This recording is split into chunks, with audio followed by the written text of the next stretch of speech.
नमस्कार मित्र हो, श्री स्वामी समर्थ. मित्र हो, स्वामी आपल्या भक्तांच्या नेहमी पाठीशी उभे असतात. ते आपल्या भक्तांना कायम म्हणत असतात, भिवू नकोस, मी तुझ्या पाठीशी आहे.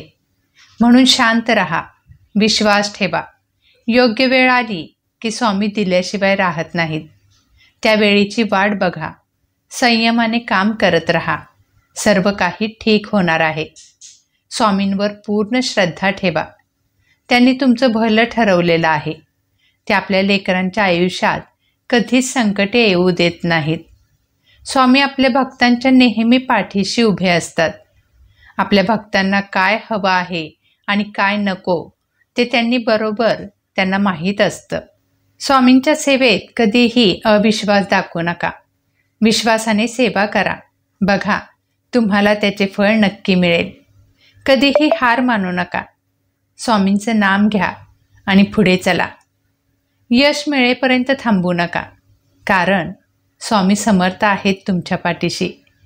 फक्त ते आपल्या भक्तांच्या श्रद्धेची परीक्षा घेत असतात. म्हणून त्यांच्यावर श्रद्धा ठेवून पुढे चला आणि आपले कार्य करत राहा. तुम्हाला मार्ग नक्की मिळेल. मनात श्रद्धा आणि कर्मात निष्ठा असेल तर यश अटळ आहे.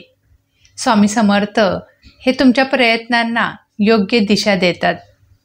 कर्म करत राहा, फळ स्वामींकडे सोपवा. कधी कधी वाटतं की काहीच घडत नाही, पण स्वामी योग्य वेळेची वाट बघत असतात. योग्य वेळ आली की ते आपल्या भक्ताला जे हवं आहे ते देत असतात. स्वामींचं स्मरण म्हणजे अंतःकरणाची शक्ती, अंतरंगाची शुद्धी आणि अंतरात्म्याची शांती. दैनंदिन जीवनात संकटे आली तरी श्री स्वामी समर्थ फक्त म्हणा आणि धैर्य ठेवा. स्वतःवर विश्वास ठेवा, कारण स्वामी तुमच्यातच आहेत. स्वामींचा अर्थ फक्त मंदिरात नाही, ते तुमच्या मनातही आहेत. आयुष्य कितीही कठीण वाटलं तरी स्वामी समर्थ हे 2 शब्द पुरेसे आहेत. हे नाव संकटातून मार्ग काढत असते. म्हणून कमेंटमध्ये श्री स्वामी समर्थ लिहायला विसरू नका. आणि तुम्हाला जर व्हिडिओ आवडला असेल तर लाईक नक्की करा. आणि तुम्ही जर आपल्या स्वामी लीला चॅनलवरती नवीन असाल तर आपल्या चॅनलला सबस्क्राईब करा. सेवा करा आणि सेवेकरी व्हा. श्री स्वामी समर्थ. जय जय स्वामी समर्थ. धन्यवाद.